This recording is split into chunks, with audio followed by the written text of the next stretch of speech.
Okay, so the SEAL team, they knew that it was thrown out of the They helicopter? learned that it was not bin Laden, and so they threw the body parts over the Hindu Kush mountains. And John Brennan said that the people on the ship were told to keep quiet about the burial at sea, but they all say that they never were told to keep quiet because there was no burial at sea. John Brennan took the lead and made the fake media announcements. He lied to the press when he explained this Muslim burial at sea. It's actually haram. It's forbidden to bury a Muslim at sea unless the body's going to endanger the lives of the crew with disease risk. You know, you can't, because you see in the ocean, the feet, it'll rotate around and the feet will face Mecca. It's haram. You must bury on land with the face facing Mecca. So Brennan, who's a Muslim, you'd think he'd know not to lie about something so obvious. He said it was a Muslim burial at sea. Nonsense. And so this big lie that you see, Biden, Hillary, and Clinton worked this agreement with Iran. They trusted Iran to move bin Laden to Pakistan. He did. He was there. But then they trusted Iran to keep him there. They moved him out back to Iran. And then the communication from Iran to Obama was, hey, we got your neck in a noose. Give us all this money. $152 billion, $2 billion on an airplane pallet was paid out for the secrets I wish to reveal now and to the president under the terms of misprision and treason. That is to say, this is a secret. These are secrets worth $152 billion paid by President Obama. And Vice President Biden paid with the blood of SEAL Team 6 when he had them killed. So it's blackmail and extortion then. Blackmail and extortion. Now, Iran commandeered. You have the documents to Yes. prove this. Yes. Now, Iran. Yes, sir. well, I was going to ask you, if you have those documents, are you willing to personally deliver those to President Trump if he were to provide the transportation and the guarantee of safety for you to do that? Well, I'm not concerned about safety. There's always an invisible hand that protects us, and we're on the winning team. America's on the winning team. Not one sparrow falls to the ground outside of God's will. Yes. It would be my pleasure and my honor to bring this material to President Trump. There's a massive amount, terabytes, documents, video, audio. But it needs to go to the president. I will do everything that I can to get this video in his hands. It's my only wish. Alan, I've got a question for you.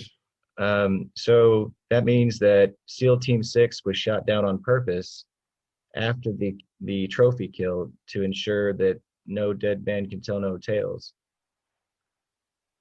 You were correct. So that President Obama paid bribery of $152 million. Vice President Biden paid with the blood of SEAL Team 6. He spent their blood like currency.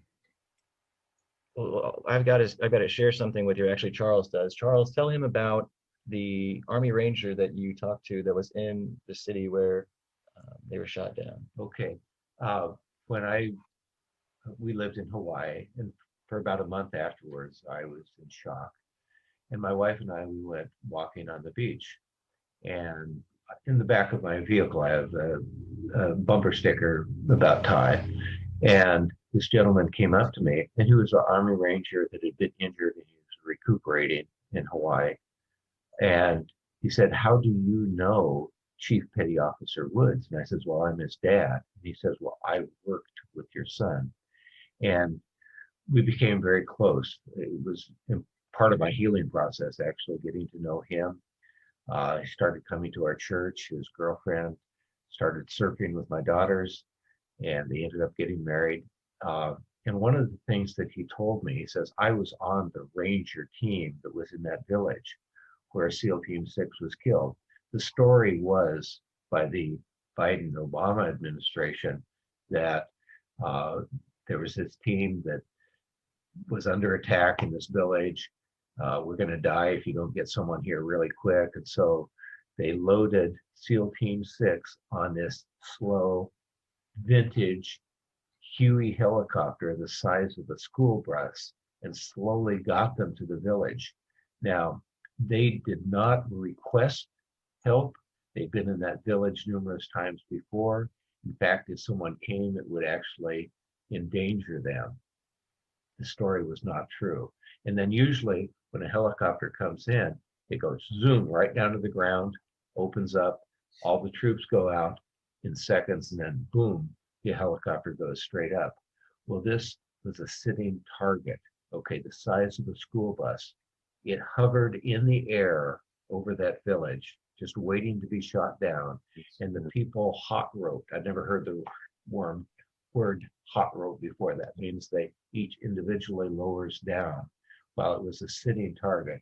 And then apparently it was shot down by one of those weapons that Hillary Clinton illegally sent to Benghazi to give to terrorists, a terrorist organization the US government used to get rid of our ally who was fighting terrorism. That's Gaddafi. One of the And then that weapon ended up over in Afghanistan. They were Stinger missiles, thousands upon thousands of them went missing, and Mark Turry was told that he had a small arms covert weapons program going, so that way none of that was ever given to someone, because they could shoot down jetliners just flying by if they wanted to. A child could do it, and a 12-year-old could do it. So these Stinger missiles went through Benghazi and then were given to the people who shot down SEAL Team 6. That was a setup.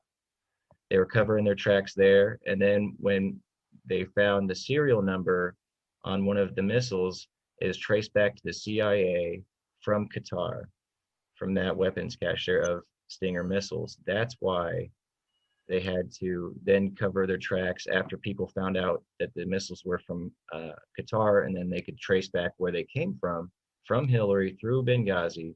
That's why Stevens was back there to recover those missiles and cover up the evidence. Well, that's at least what he was told.